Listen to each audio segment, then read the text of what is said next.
Thank you.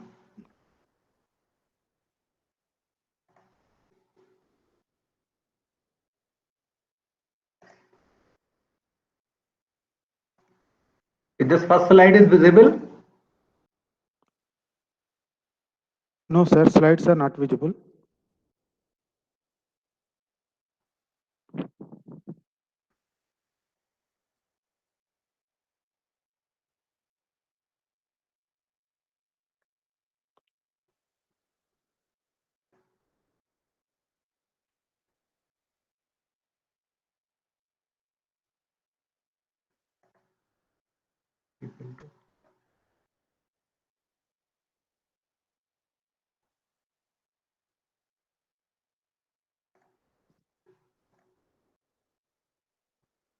is it visible now?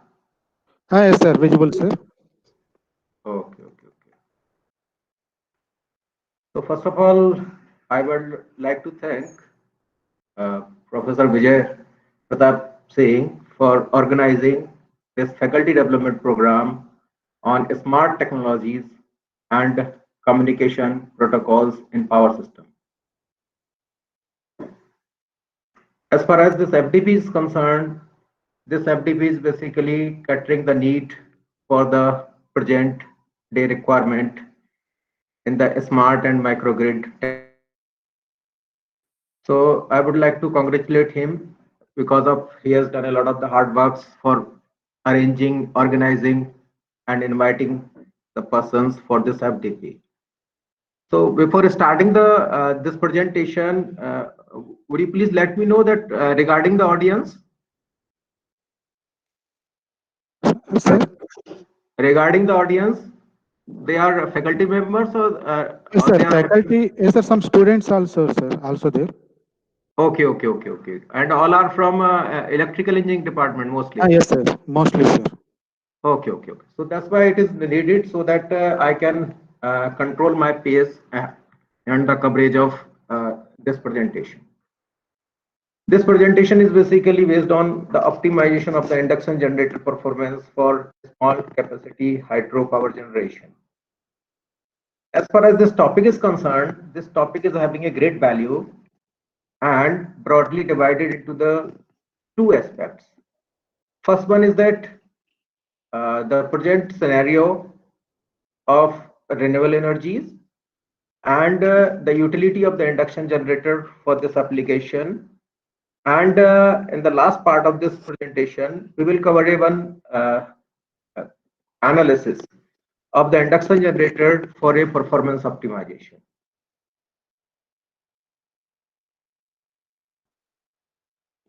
So as far as the introduction, this outline of the presentation is concerned, followed by the introduction, then the basic configurations, different type of the loads, limitations, and then the performance analysis of the short shunt SEIG. Here, we will formulate a one problem for the performance analysis. Based on that one, the objectives and the fitness functions will be evaluated, and the constructions and the bounds of the variables will be decided, and the genetic algorithm will be applied for the performance evaluation.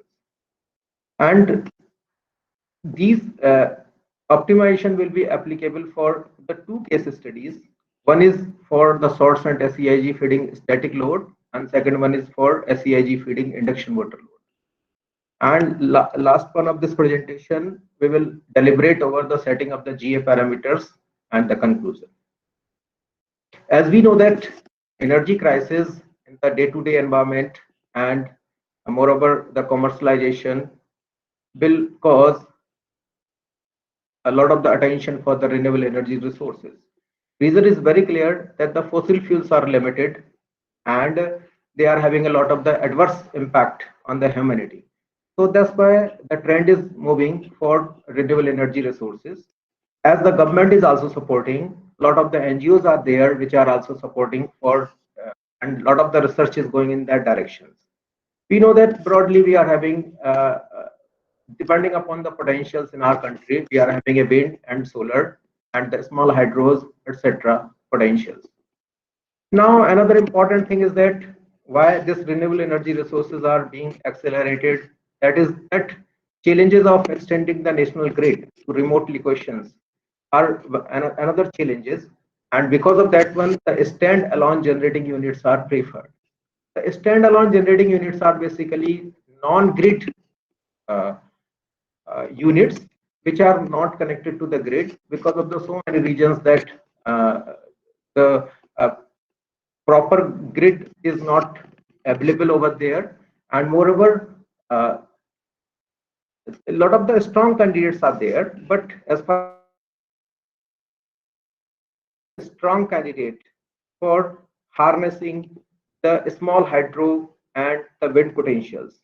And the first of all, the President Porter in 1935 has demonstrated this technology for the harnessing of the energy. Our status in India so that we can have a glimpse of how fast this renewable energy sector is growing.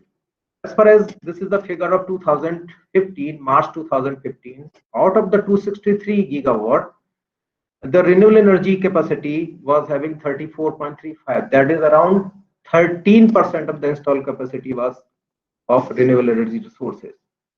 And out of that one, if you just to see here that SHP, that is the small hydro plants, that is of the 1.5%, and major portion is of the 8.6% is for the wind. And as far as we just to see that the scenario in 2017, now as compared to the 2015, that was the around 13%, it has been increased to the 15.9, around 16% share of the renewable energy resources are there. So that's why these studies basically seeing that how important the renewable energy sector is given. Now, the renewable energy sources are of 58.3 gigawatt. Out of that one, the small hydro was 4.38 gigawatt, and major portion was of the wind, that is the 32.5 gigawatt, solar 13 gigawatt. And apart from the rest, biomass including, that which is 8.29 gigawatt. Now let us see the scenario in 2020. As of the March 20, around 35.86% of the India's installed electricity generation is coming from the renewable energy sources, and that is basically constitute of 21.22% of the total utility electricity in the country. So a lot of progress is there in the renewable energy sector. Now, a few more points regarding the recent developments for the renewable energy sector, that the water mills or the micro hydro plants, that is of the 2,690, the micro hydro hydels of 72 was there, and India is the 5th global for the installed hydroelectric power capacity. And in our country, we know very well that there are the Karnataka, Uttarakhand, and Assam, Arunachal Pradesh. A lot of the small sites are there, which are basically having a ultra low head turbines can be implemented over there. And already I told you that induction generator is the one technology which is a very suitable for low head applications, low head and ultra head applications, because this are basically the run-off river type of the plants where minimum construction is required for the operation of the plants. So that's why this induction generator plays a key role for the development of the hydro generation in our country. And as far as the SHPP is concerned, that the capacity estimated potential is around 20 gigawatt, and out of that one, that we are only utilizing a very meager 4.32 gigawatt, and approximately 6,454 sites are there, and we are having utilization or harnessing around 1,075 sites. This is the figure around 3 years back, March 2017. Now, as far as the 2022 vision is concerned, in the 2022, 227 gigawatt, that was the earlier target was the 175 gigawatt that has required to be produced. And we know that very recently our Honorable Prime Minister Narendra Modi has inaugurated a 30 gigawatt hybrid power generation at the Kakshirad. And out of that one, the 5 gigawatt is from the solar and from the wind, and 25 gigawatt is from the solar. So just to basically comply and to reduce the carbon footprints, which is basically stated by the government of India. And out of that, this 227 gigawatt, that is the revised target.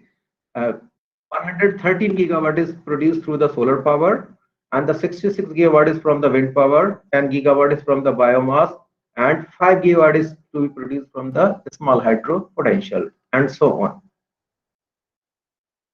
As far as the different hydro plants are concerned, because already I told you and emphasized that this induction generator is most suitable for the pico hydro and the micro hydro plants. That is pico hydro plants that is up to the 5 kilowatt, and that is fulfilling and getting the need of around 0 to 5 homes. And particularly, you know that in the hilly areas, just like as the Uttarakhand and just like as Arunachal Pradesh, that a lot of the small hydro heads are available, and that will be sufficient to cater the need of that particular village, rural place. Now, as far as the introduction is about the induction generator is concerned, that it is having a lot of the advantages.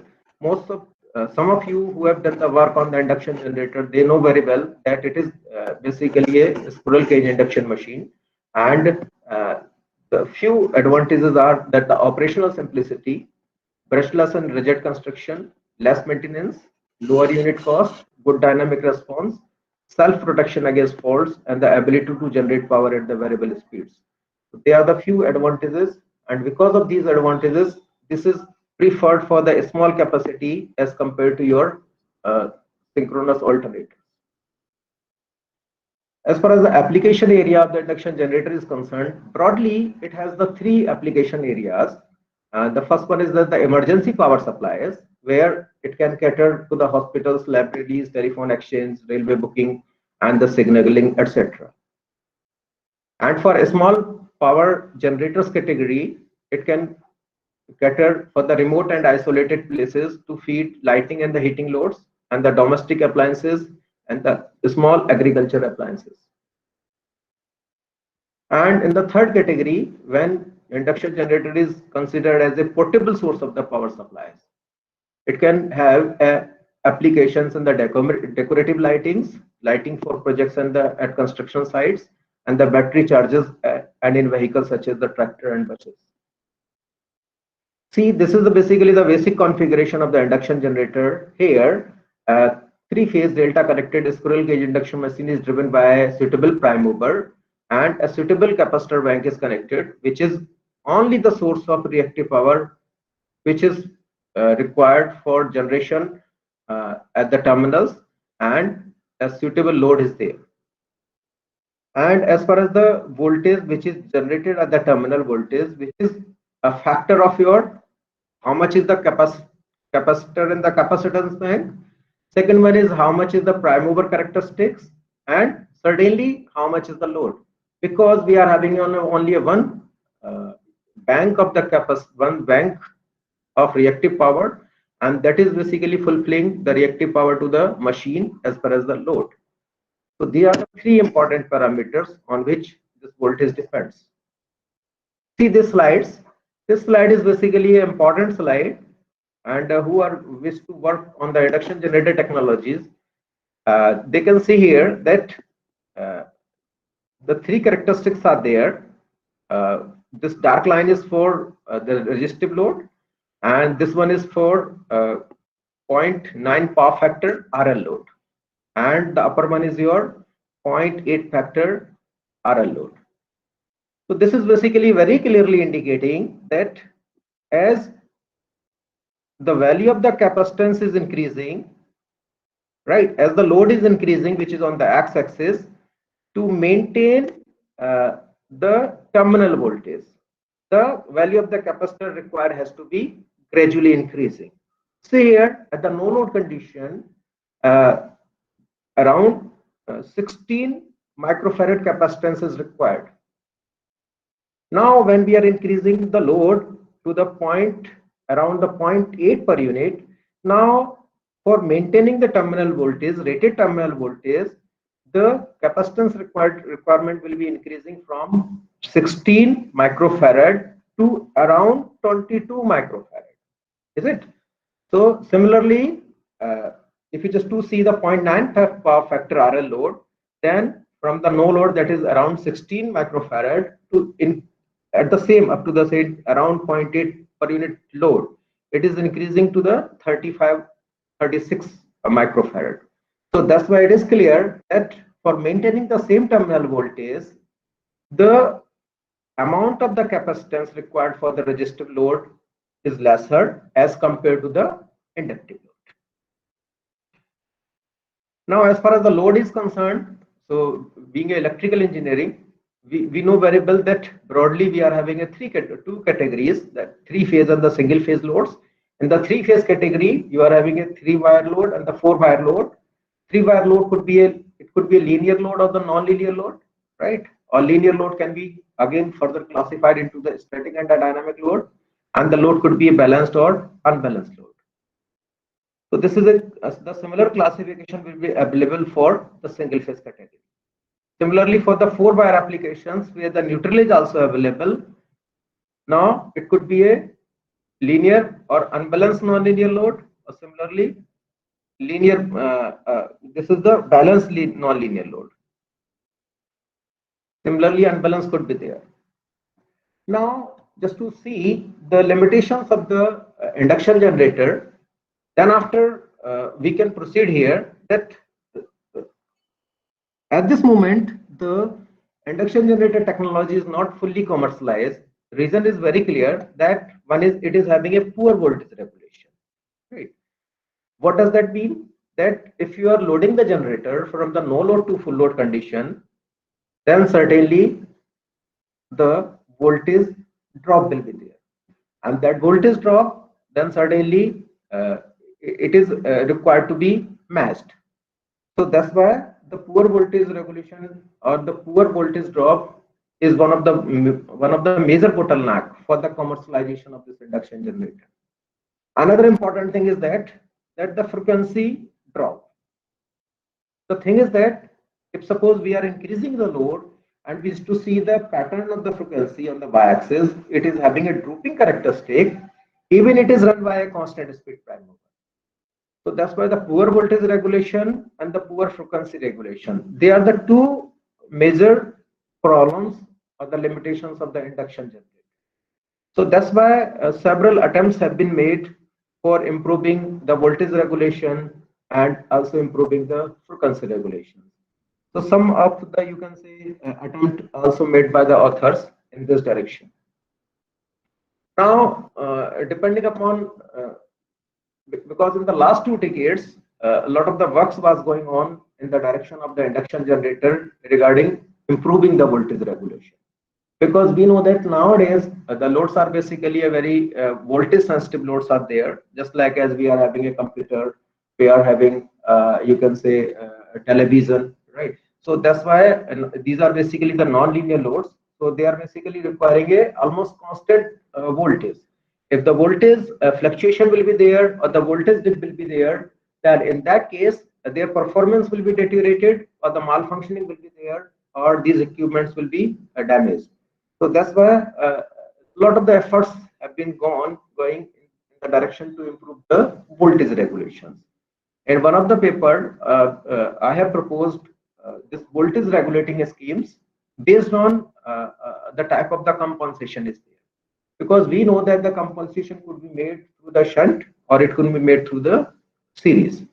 So again, the shunt compensation, it could be a classical schemes, or it could be the switching device based schemes, or it could be a converter based scheme. And the classical categories, I just placed the synchronous condenser or the saturable core reactor. Means the simplest one, which are not having a very large power electron. And the switching device based schemes, we are having a controlled inductor, switching shunt capacitor, controlled shunt capacitor, static VAR compensator, integral cycle voltage controllers, and so on. So a lot of the schemes have been placed depending upon the devices, because in the switching devices based, basically some power electronics devices are used, and in the converter based schemes, it is basically where some converters are used, just like as we are having a voltage source converter or the current source converter. Similarly, for the series compensation, means when the compensation has to be achieved through the series manner. So here the classical schemes comprises of your CVT, that is the constant voltage transformer, and the series capacitors. Now in the switching device based, it is a variable reactor, or converter based scheme, it is the static series compensator. So that's why this is a broad classification, and it is basically a glimpse at how the different voltage regulation schemes are working, and it is available in the literature. Now let us discuss one very simple scheme for the understanding purpose, so that the students who are basically wanted to progress in the direction to achieve their research work, to start their research work, they can also understanding the one scheme here. Here, this is basically the switching shunt capacitor based scheme, and this is one of the simplest scheme available for the controlling of the voltage. Here, we are having a binary weighted capacitors which are connected in the shunt, or these are basically having a capacitor banks, right? C minimum is the basically the minimum capacitance required to generate the no load rated voltage at the no load. Again, these are the binary weighted capacitors, right? So again, when the load is increasing, certainly C min will not be sufficient for fulfilling the for maintaining the terminal voltage.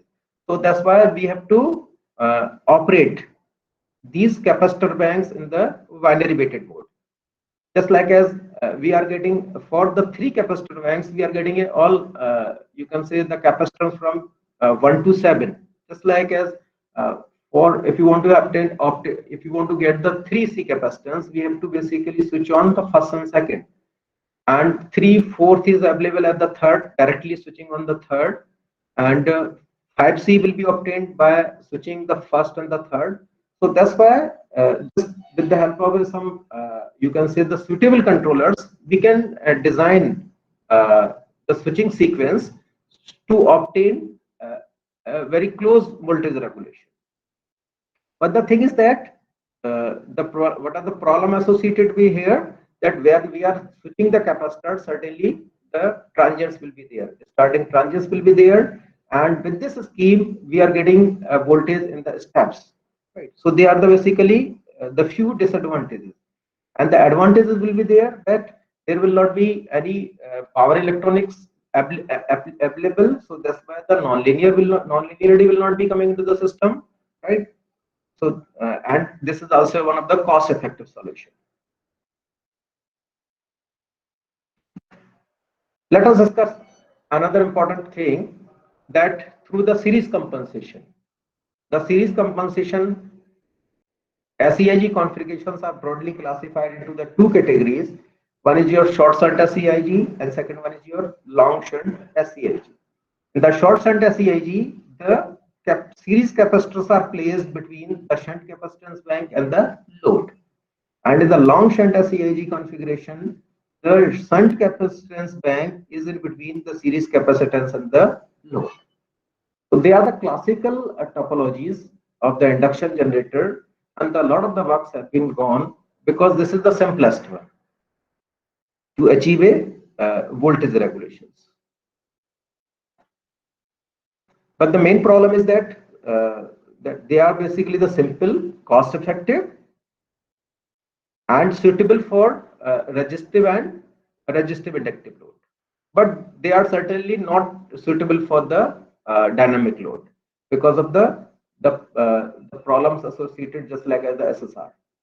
So that's why they are having a pros and cons with these schemes. Now let us discuss something about one case study, that how the performance will be optimized for the this short shunt SEIG configuration. Here we know that for obtaining the performance, first of all thing is that we have to basically provide a objective functions. So the two objective functions are framed here. One is the optimum for the optimum voltage regulation, and second one is for the optimum performance, right? And for these objective functions, they have been tested for resistive load and the resistive inductive load. And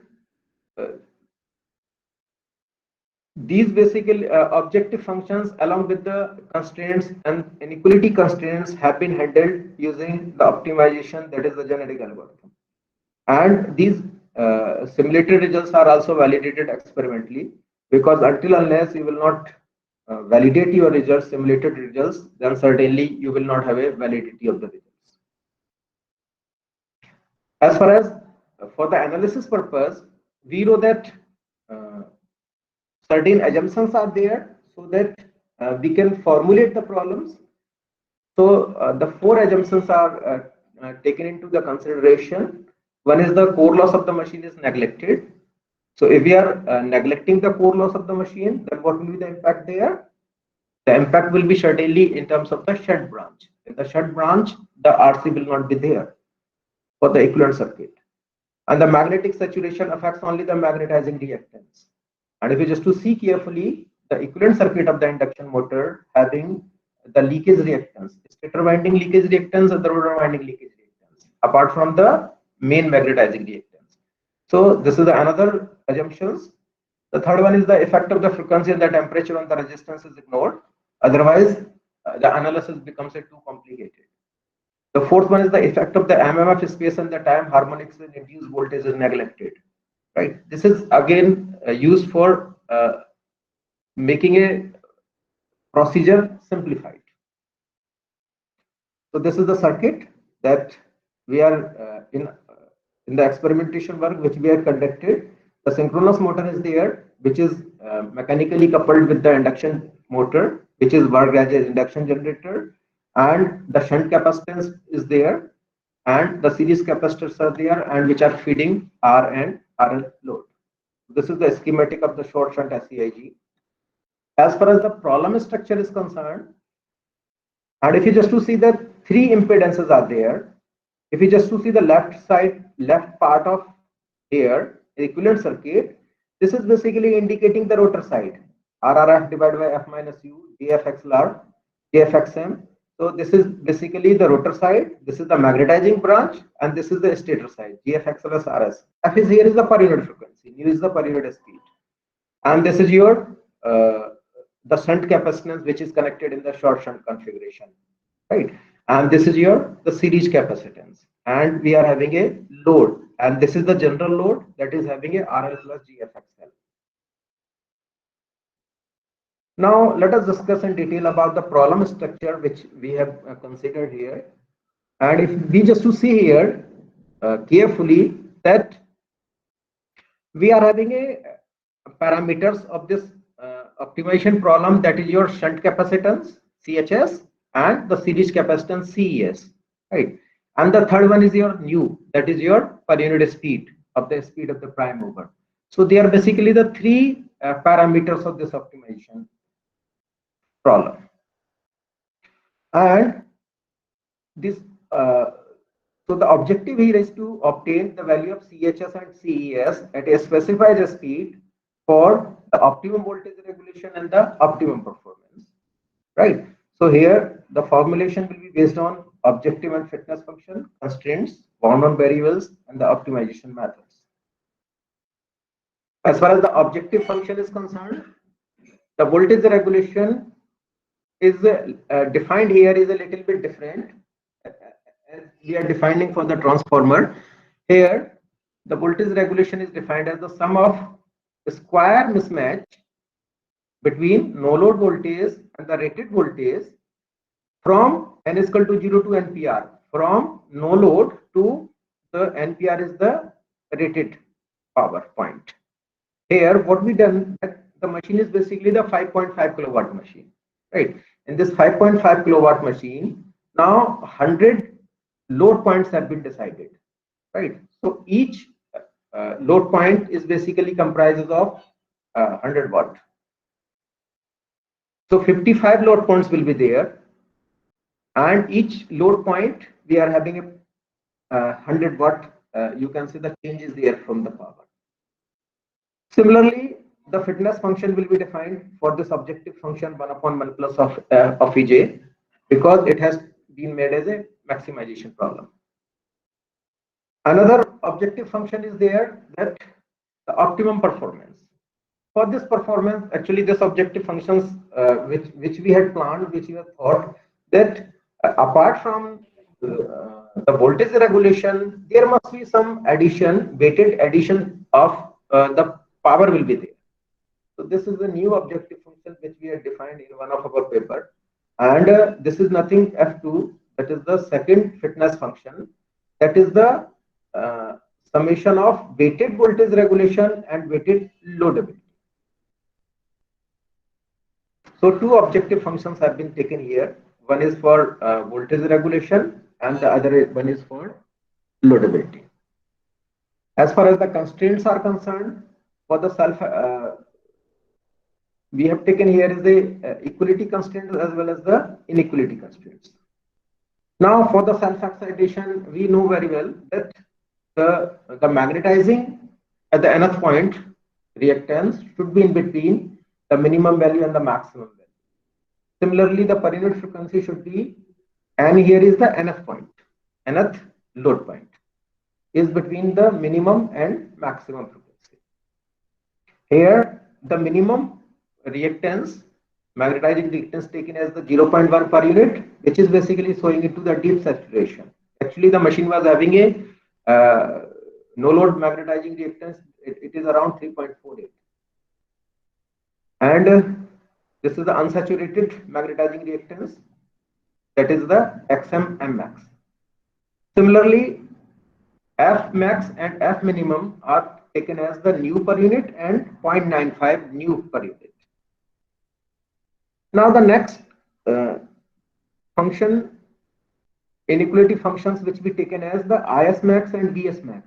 IS is nothing but is the stator current, maximum value of the stator current, and VS max is the stator voltage, maximum value. They have been taken at 1.1 per unit. What does that mean? 10% more than that of the rated one. So if we are taking a more value, more than 1.1 per unit, then certainly what will be there? This is a lot of the stress on the insulation, and the thermal stress will be there. So we cannot, the machine cannot tolerate, bear up that much of the high voltage and the currents. So 10% additions will be taken here as a current and the voltage. Now the next constraint is basically the constraint on the load voltage. This is a very important constraint, and here we have taken as 8% variation will be there in the load voltage. Means from the rated value plus minus 8%, means 0.92 to 1.08 per unit variation will be there. So for this variation, the thing is that we can go for a much more stringent voltage at the terminal, but certainly the solution space will be reduced, and that's why there will be very meager chances to have obtain a successful optimization. So that's why just to have a reasonable voltage variation at the terminals. One more is thing that suppose another thing is that the load or the loading of the machine. The next one is that the loading of the machine should be more than the 70%. It simply means that the solutions which are basically producing the loadability less than 70%, they have been discarded. So this particular fourth is required to have a sufficient loading of the machine and sufficient utilization of the power. Bound on the variables, as already I told you that we have taken the two variables, that is your shunt capacitance and the series capacitance in the capacitor bank. So here CHS minimum is the capacitance to obtain rated load voltage at the no load for nu max. Nu max is the maximum prime mover speed, And CHS max is the capacitance to obtain rated voltage at full load for new minimum. So this is just supposed, because when the speed will be the larger, the value of the capacitance required for maintaining the rated voltage, that will be the minimum one. So we have taken these bounds on the variables. As far as the optimization approach is concerned, in the literature you will find that a lot of the optimization methods are there. Some methods are basically the deterministic method, and some are basically the stochastic method. Deterministic means they are having a well approach, well algorithm, well equations are there. Stochastics are basically related that some randomness is there and some probability will be applied over there. And one more thing is that that in the deterministic model, the output of the model is fully determined by the parameters value and the initial conditions. Whereas the stochastic, the same value will result into the different conditions. This is the one of the major difference between these methods. Now heuristic methods are there because here the heuristic means are applied. So heuristic means just to enable a person to discover or learn something for themselves. And some of examples of the heuristics are that you are having some thumb rule, or you are having an educated guess, or intuitive judgment, or some profiling, or some sort of combination of these things.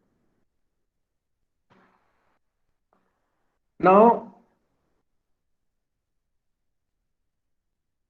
because here in our work, we have applied the genetic algorithm. It is one of the, you can say, technique which is developed by the John Holland in the 60s, and later his student David E. Goldberg extended the work in 1989. And this GA is derived from the natural genetic phenomena, which mimics the principle of natural selection to constitute the search and optimization technique. As far as the GA terminology is concerned, we are having the main thing in the GA, that is we are having an objective function, that is your fx. Then on the basis of that one, we are evaluating the fitness function. Fitness function could be the same that of the objective function, or it will be the inverse of that one. Or we are basically deriving it based on the objective function for the maximization and minimization of the problem. Now, another thing is that the fitness function value of a string is called the string fitness. Every string is having a on fitness that is said to be your string fitness. And this is basically telling us the quality of the represented solution, string fitness. The main operators are here the reproduction, that is also said to be the selection operator, that here we are having a roulette wheel. Different methods are there in the literature if you go through it. Roulette wheel, stochastic, reminder selection, tournament, etc. Similarly, the crossover, a lot of the crossover operators are there, recombination, single, multi-point, uniform, probability, etc. And the third important operator is the mutation. And the one cycle of all operation of these operators will constitute a one generation. Now, the tuning of the parameters such as the mutation probability and the crossover probability and the population size is very paramount for this optimization. Means that the setting of the reasonable setting for the problem, the three important parameters, just like the mutation probability, crossover probability, and the population size, are the important for the algorithm. A very small mutation rate may lead to the genetic drift, and that is basically required to explore the search area. And if we are increasing the recombination rate is too high, then that will cause the premature convergence of the genetic algorithm. And the mutation rate that is high may lead to the loss of the good solutions. So that's why just to save that one, elitism operation is employed. So that's why the tuning of these three are basically having its pros and cons, the higher value and the lower value. So that's why they have to be selected very, very carefully. Now, next important thing in the optimization is the termination criteria. So different authors are basically taking the different termination criteria, and here in our cases,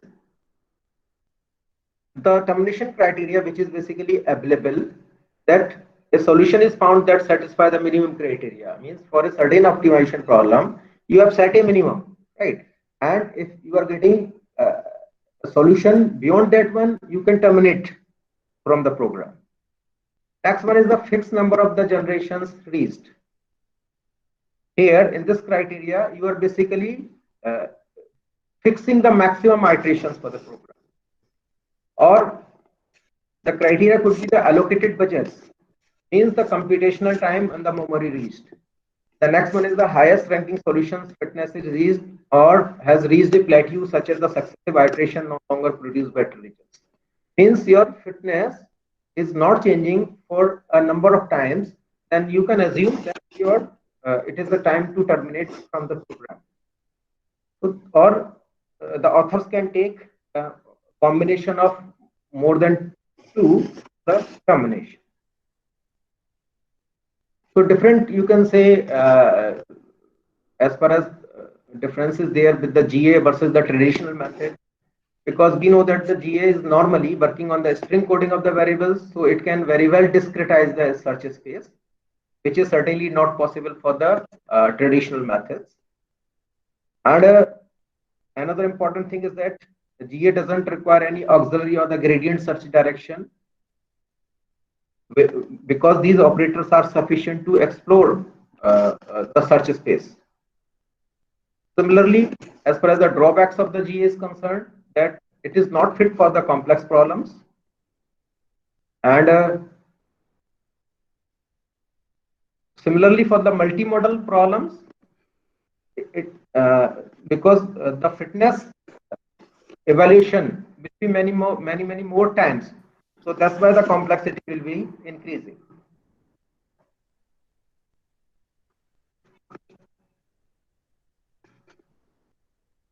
Another important thing is that when the problem is a bigger one, certainly in that one it has to be the fitness function has to be made a approximate fitness function instead of the exact fitness function.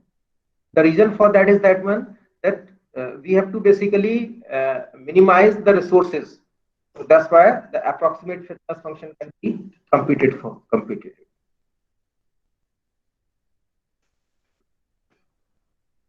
Another important thing is that because a lot of, you can say, iterations will be moving, so increasing in search space size is the one of the major problem here. So we have to deal with accordingly. Now, a few more important things regarding the GA, that sometimes, depending upon the problems, it is basically tending to converge towards local optimum or even arbitrary points rather than the global optimum of the problem is there. So here we have basically deal with the different approaches which are available to fulfill the requirement. Another important limitation of the GA is that if suppose right or wrong, or if you are having a solution in terms of the yes or no, certainly the GA cannot be have a solution for that one. And in that case, it is the situation we have to basically find out the success over the failure rates. Now, in that domain, we are having different complementary algorithms are available, just like as the evolution strategies, evolutionary programming, simulated annealing, Gaussian adaptation, hill climbing, and swarm intelligence. So recently, the ant colony optimization and the particle swarm optimization techniques are available, and so more other techniques are available for the research purposes and just to implement purposes. Now here, in our problem, we have to solve, after formulating the problem, we have to optimize using this GA. And here in our case, we have applied the binary GA, which is having a rolled wheel selection method and having a single point crossover and the mutation operator. The equality constraints, if you're able to recall here, the equality constraints are basically obtained from the loop impedance. The loop impedance is made equals to the 0, and which is basically resulting the real and the imaginary part. So that's why these equality constraints, which are basically necessity for the self-excitation, they are solved using the traditional NR method, and the algorithm is directed to select the values of CHS and CES for a specified speed. So these are the few optimization steps are there for this algorithm. First of all, we have to initialize the GA parameters, maximum iteration, ITR max, maximum iteration for which fitness is not changing, and set iteration ITR is equal to 1 for starting the program. And ITR NCV is not changing, fitness is not changing for number of the iterations. After that one, calculate CHS minimum, CHS maximum means bound on the variables, maximum and minimum value. Similarly, for the series capacitance, minimum and maximum value for the specified speed, and specific limiting values of inequality constraints. So these basically found with the help of a traditional deterministic approach based on, you can say, the criteria that how much is the reactive power will be required. And accordingly, with the help of some deterministic approach, these bound variables will be obtained. So next third step is that randomly generate the population of binary strings to compute CHS and CES. So here it is a two-dimensional problem, that, or you can say the two-parameter problem. So randomly population has to be generated for independently for these two parameters. Now after that one, we are evaluating the fitness value of each string, and for this we are evaluating that what is basically the G best, that is the fit max value. After that one, we have to apply the selection operator, and for that one, rolled wheel selection method is used, which is based on the average probability. And also the elitism has been used for that purpose, just to maintain the best points, best strings.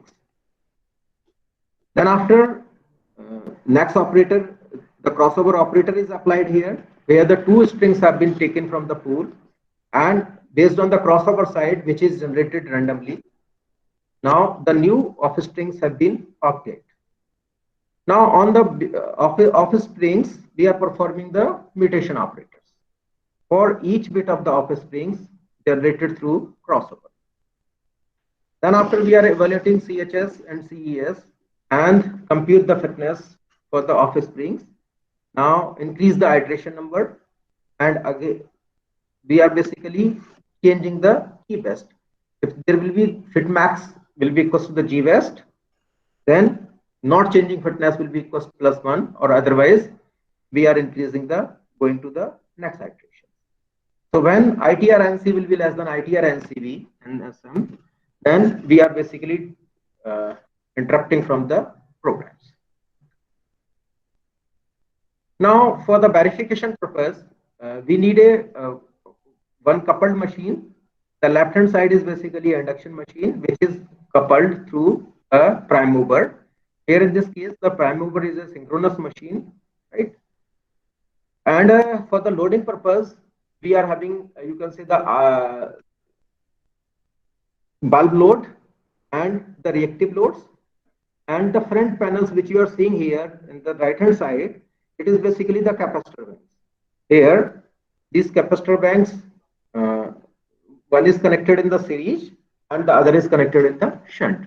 So different, you can say, the capacitors are there in the capacitor bank. As far as the machines are concerned, the induction generator specifications, that is your 3-phase 5.5 kilowatt induction machine, 415 volt, 10.1 ampere, delta connected, 4 pole 50 hertz. This machine is taken as a induction generator. and whose parameters are basically obtained with the help of the no load and the block rotor test. That is your RSRR, XLS-XLR, and XM unsaturated. As far as the magnetizing characteristic is concerned, the magnetizing characteristic is basically relating VG and XM. So if you just to see here, the two equations are there. So it is a piecewise linearization. For XM less than 1.498, the upper equation of the VG is applicable, and when XM is more than 1.498 and less than 3.48, 3.48 already I told you that is the unsaturated value. The second equation will be considered. All of you know very well that the magnetization characteristic is basically obtained from the synchronous speed test. Synchronous speed test normally we are performing in the laboratory. Here, the induction machine is basically driven at a synchronous speed. So either you can take a synchronous machine of the same synchronous speed, or you can have a drive coupled to that of your induction machine. So the purpose of rotating this induction machine at the synchronous speed is that the friction and windage losses has to be got from the prime mover side, and the induction machine is taking only the you can say only for the core, drawing the currents for maintaining the core. As far as the prime mover is concerned, here the 3-phase 415 volt 50 Hz 10 kVA 1500 RPM, which is taken as a prime mover. So this is the characteristic which you are seeing here for the synchronous speed test magnetization characteristic, that is the VG by F versus the XM. Now they are the result section. So here extensive results have been taken, means the study has done for the resistive load and the resistive inductive load, so that the algorithms can be verified, or the parameters which are obtained algorithms has to be practically verified. So in the first table, table number 1, it is basically the summary of the optimum voltage regulation for the resistive load. Here we are seeing here that second row it is a global point, and the third row it is a at rated speed. Because already I told you that this machine is basically driven by a synchronous motor, so that's why the global point is where the prime mover speed is 1.02, it cannot be verified. So that's why the rated speed means where the nu is 1.0, this point is verified experimentally, means when the CHS is 17.2 and CES is 268.8. So here we see the three characteristics here. The upper one is basically the stator voltage, and the second one is your load voltage, and this one is your stator current. So here we are seeing that load voltage or the terminal voltage is just maintained straight line. So that simply indicating that the voltage regulation profile is maintained with this series capacitance and shunt capacitance. This is the optimum voltage regulation for 0.9 power factor RL load. Here the CHS shunt capacitance, that is the 1.3, and CS 185 at 0.88 per unit speed is there. That is the global point is there. Now the question for your thinking is that for the resistive load, you can think that the optimum capacitance will be obtained at slightly larger speed, where for the inductive load, the optimum point is obtained at a below, you can say the minimum value of the speed, around minimum zone of the speed. And for the verification purpose, the CHS, that is the 18.5, CS 161.2, that has been drawn experimentally also. Here the upper characteristic is basically showing your the load voltage, and middle one is that is your stator voltage, and the third one is your where is the cross will be there, that will be for your stator current. So this is for verification of your 0.9 power factor RL load. As far as the optimum performance is concerned, in the optimum performance, already I told you, if you are able to recall, the optimum performance we have taken as it is a summation of weighted voltage regulation and loadability. So here for this weightage, we are having a two weight function. One is your KLD and second one is your KBR. KLD is basically the weight function for the loadability. Loadability means that is your the ratio of your P actual divided by PR, and KBR is the weight function for voltage regulation. So the two cases will be framed here. One is your when the KLD is greater than KBR, and second one is when KLD is less than KBR. So accordingly, we are getting these functions. Table 5 is indicating the optimum performance for 0.9 power factor load, where the table 4 is applicable for resistive load. Again, for this RL load, the two cases will be there when the KLD will be greater than KBR, and second one when KLD is less than KBR. So the two weight functions will be available here. See, this slides, that is the load voltage variation. So here, all the three functions will be there. One is your F1, that is for the resistive load, fitness for the resistive load. F2LD, that is the fitness for the optimum performance function when the loadability is given more weightage than of the VR. And F2VR is the basically the function when voltage regulation is given more weightage to that of your loadability. And see carefully here that this circle, lower one, that will be for F2LD. This circle is for F2LD. The middle characteristic which you are seeing here, it is converged to the upper one, that is for your F1. And the upper characteristic which you are seeing here, that is the star one, that one will be for F2VR.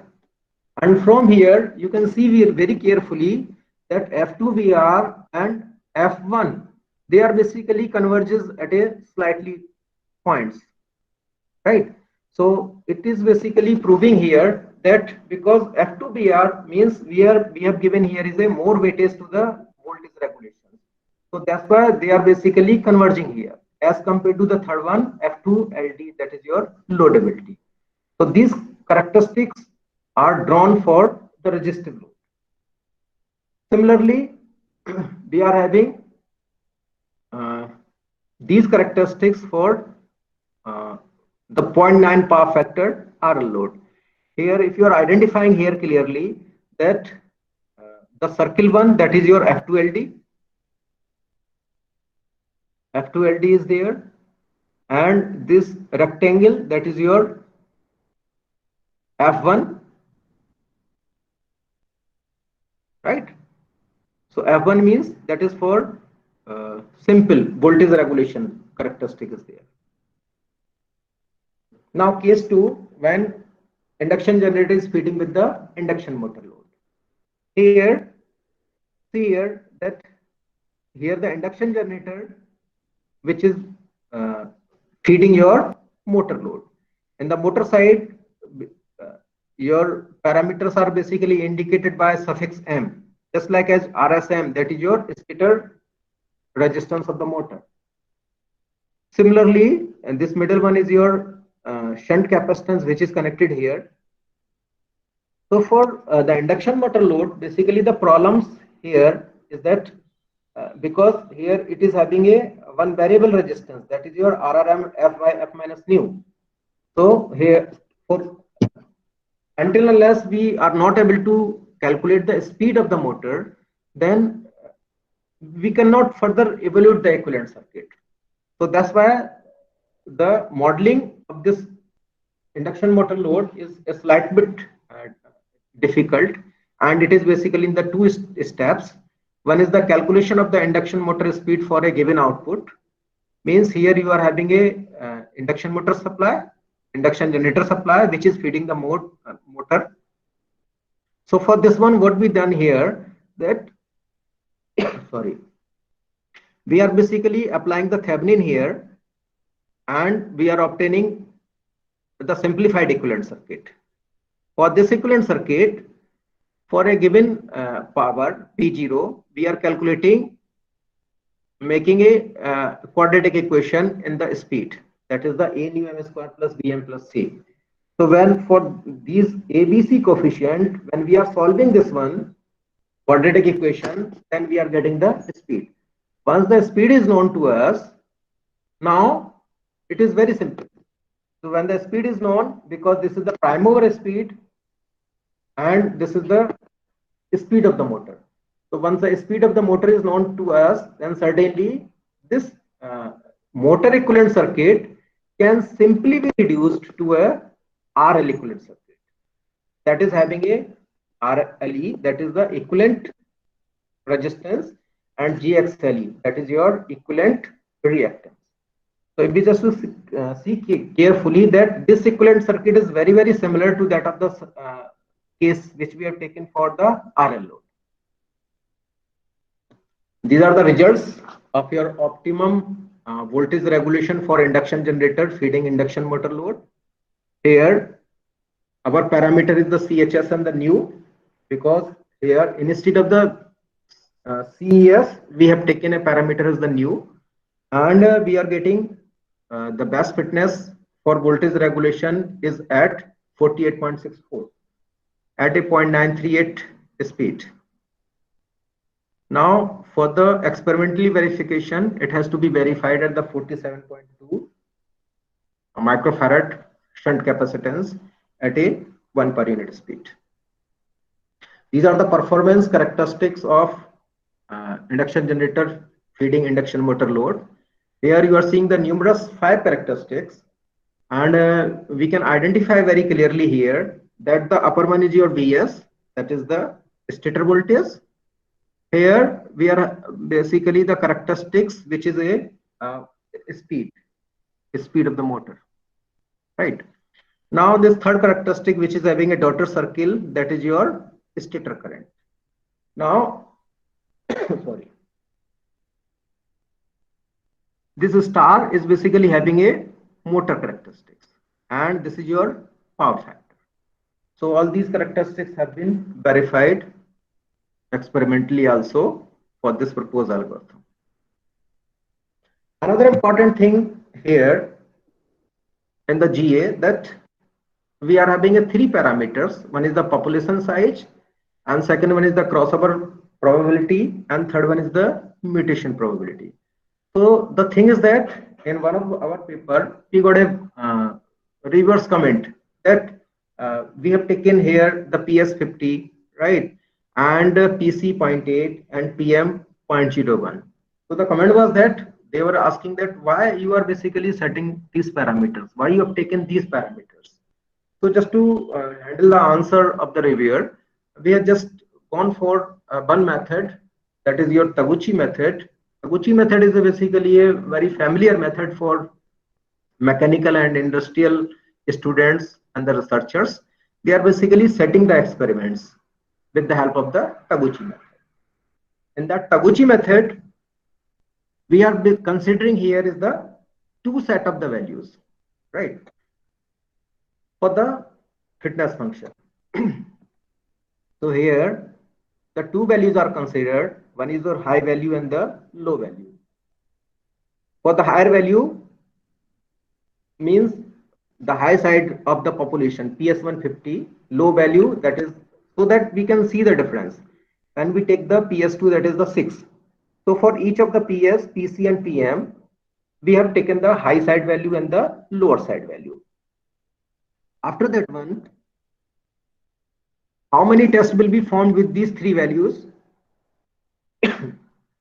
Total 8 tests can be performed here, because the 3 parameters are there. So by just to see here, when all the high values will be there and all the low values will be there, and all combinations will be there. One is the high and 2 low, 2 high, 1 low. So total 8 test will be performed depending upon the combination of PS, PC, and PM. And for this test, we are calculating for the resistive load, the average fitness for the average value of the 4 run of the program. And to assess the effect of PS, considering here assigning the value +1 for the high side and -1 for the low side. So this is the important. And based on that one, the reasonable response table is built. In the response table, the P1, P2, P3, they are basically the response of PS, PC, and PM respectively. P4, P5, P6, they are the interaction between the P1, P2, P2, P3, and P3, P1. Now, this is the response table for this fitness function. Just to see this table carefully, that the first column you are having a 8 number of the experiments. The first test is basically having a 1, 1, 1. What does that mean? One is taking, if you just to see, the one is taking for the high side value, -1 is taking for the low side value. So 1, 1, 1 means we are taking the high side of the PS, PC, and PM, right? And already I told you P4, P5, P6, they are the response of the combination of the two parameters. P4 is indicating it is basically the product of your P1, P2. P5, that is the product of P2, P3. P6, that is the product of P3 and P1. And P7 is nothing but it is the integration among P1, P2, P3, right? It means it is the combination of P1, P2, P3. And this is the fitness value, average fitness value for the 4 consecutive run of the program, right? So for the test number 1 is performed like this one. Similarly, for the test number 2, 1, 1, -1, it simply means that this is the high, this is the high, and this is the low value of the PM. Again, P4, P5, 6 will be obtained by the dual integration. Sorry. P7 is basically the integration of all P1, P2, P3. Similarly, we are calculating the coefficients. How the coefficients has to be calculated? This is basically the combined effect of here, P1. The combined effect of the P1 is basically indicated by the coefficient C1. Similarly, combined effect of the P2 is obtained with the coefficient C2. So C1 is basically obtained as PS multiplied by the fitness. So summation of average value of all that one divided by the total number of the test. So we are able to calculate C1, C2, C3, C4, C5, C6, C7. So these 7 coefficients are basically obtained here. C0 is basically the average value of the all parameters. Based on these response table, we are calculating the response. The response is nothing, but it has to be calculated on C0 plus n is equal to 1 to 7 Cn Pn. So on the C0, it has to be drawn. Response has to be drawn with these values, and on that one, the higher slope is basically telling us that this is the paramount parameter. It is having a more important, just like as this maximum slope is having for the PS P1, which is nothing but is the parameter the PS means that is your population size. So the effect of the population size on the response will be the maximum. So on that way we can set the parameters. Now let us see the conclusion. Here in this study, this G algorithm has been applied for obtaining the series and the shunt capacitance for optimum voltage regulation and optimum performance for short shunt SEIG feeding R, RL and induction motor load. Now next one is your optimum voltage regulation obtained at speed slightly above the rated speed. Already I had given this task for you to think over it, why it is obtaining like this one. The next conclusion is that SEIG voltage is more than the load voltage for the resistive load, slightly more than that, whereas the SEIG voltage is lower than the load voltage for RL load. And the optimum performance has been achieved at the higher limiting speed for the resistive load, where for RL load, the optimum performance has been obtained around rated speed. The CIG loading is lower than SEIG rating. So they are the references, related reference. These are the few papers which we had published in the previous years. And these are basically the related references. Thank you. So you can Thank you, ask sir. questions from the audience side. Any queries from the audience side? Please ask. Or you can also post in chat box.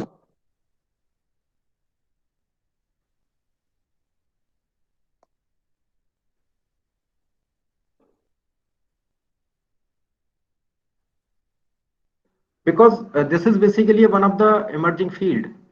And the thing is that the person who are basically thinking or want to pursue their PhD, then it can be the food for thinking. Yes, sir. Yes, sir. They Sir, can I work think- on the regulating schemes. They can work on the optimization problems. So a lot of the new optimization problems are coming, Yes. and they can think over it if they want to progress in that directions of induction generator. Sir, I think no queries, sir. Okay, okay, okay. Thank you, sir. Thank you very much, sir, for your very valuable and informative session. And I think this is somewhat useful for doing research in this field. Thank you, sir. Once again, thank you very much, sir. Okay, thank you, Shiva. Thank you very much. And I would You like have to spent thank all some the time for us, organizers. sir. Your valuable time. Thank you, sir. Okay, thanks for the organizers and your REC Sonbhadra for organizing this FDP and inviting me. Thank you very much. Thank you, sir. Thank you, sir. Okay.